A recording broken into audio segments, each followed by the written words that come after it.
की जरांगे पाटलांच्या वक्तव्यातनं महाराष्ट्रामध्ये कुठेतरी सामाजिक तेढ निर्माण करण्याचा प्रयत्न केला जातोय। मराठा समाजाला आरक्षण देण्याबद्दल कुणीही महाराष्ट्रात विरोध केलेला नाही, असण्याचं कारण नाही। परंतु केवळ मराठा आरक्षणाबद्दल त्यांनी एक भूमिका घेणं हे योग्य आहे, परंतु इतर समाजाला आरक्षण द्या, आरक्षण देऊ नका, त्यांचं आरक्षण काढून टाका असं सांगण्याचं कारण त्यांना नाही। हे वक्तव्य करण्याचा त्यांना अधिकार कोणी दिला?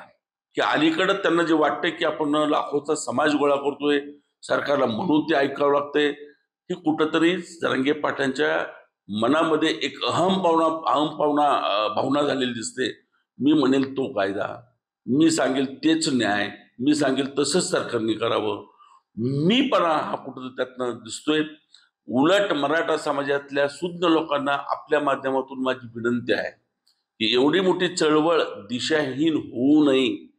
नेतृत्व कुठेतरी चुकत असेल तर नेतृत्वाला सांगण्याची हिंमत असली पाहिजे की आपण आपल्या मागण्यापुरतंच सीमित राहावं, आपल्या हक्काबद्दल लढावं, पण इतरांच्या हक्काबद्दल बोलण्याचा अधिकार कुणीच कोणाला दिलेला नाही। इतरांच्यावरती अन्याय करून आम्हाला न्याय द्या ही भूमिका असणं योग्य नाही।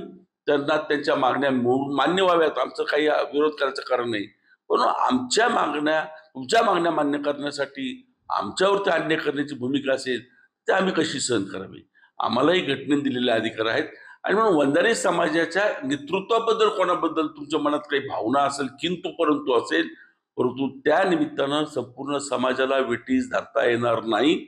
जरांगे पाटलांनी असलेल्या आंदोलनाला दिशा देण्याचं काम करावं, दिशाहीन करू नये। तर असं आहे की सरकार हे पक्षाचं नसतं, सरकार लोकशाहीतलं हे लोकांनी निवडून दिलेलं एक विश्वस्त मंडळ आहे।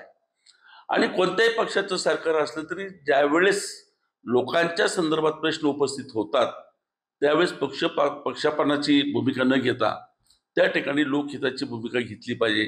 मी देवेंद्र फडणवीस साहेबांचे आभार मानतो की माझी शेतकऱ्याच्या संदर्भामध्ये कारखान्याला जे देय रक्कम आहे ती देण्यासाठी अडचण असल्यानंतर फडणवीस साहेबांनी पक्षाचा विचार न करता त्या ठिकाणी मला मदत केली, ती कारखान्याला मदत केलेली आहे, शेतकऱ्यांना मदत केलेली आहे। त्यामुळे ह्याच्यात राजकीय भूमिकेने बघणं कितपत योग्य असं मला वाटतं। मी एक ठीक आहे, देवेंद्रजी फडणवीस साहेब आणि मी गेली अनेक वर्ष एकत्रितपणानं भाजपमध्ये काम करत होतो।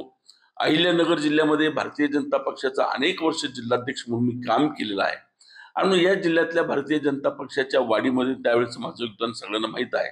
आणि म्हणून आज अशा वेळेस त्यांनी मला मदत केली म्हणून ह्या बातम्या येतात, बातम्या चर्चेला जातात, परंतु आज तरी त्याच्या बाबतीत मी काही बोलू इच्छित नाही। त्यांनी कुठलीही असं राजकीय विषय म्हणून मला मदत केलेली नाहीये। आता याच्यावरती क्रिया प्रतिक्रिया उमटत असतात। माझी अजून कुठल्याही कार्यकर्त्यांबरोबर चर्चा नाही, कुठला विषय नाही। मी या कामासाठी सातत्याने मुंबईत थांबलो होतो। पाहूया मुंबईतनं मी आल्यानंतर कारखान्यावरती हा प्रश्न मार्गिल्यानंतर सगळ्याच्या भावना समजतील, पण मी आज त्याला फार महत्त्व दिलेलं नाहीये। परतफेड ही कुठल्या रूपाने होत असते? परतफेड काय फक्त कुठल्या एका गोष्टीनेच करता येत नाही। आपली भारतीय संस्कृती, त्यात आपण मराठी माणसं आहोत। आपल्याला ज्यांनी अडचणीच्या काळात मदत केली त्यांची आठवण, त्यांचं ऋण हे मान्य केलंच पाहिजे, व्यक्त केलंच पाहिजे। ठीक आहे, त्यांचं ऋण कसं व्यक्त करायचं ठरवूया।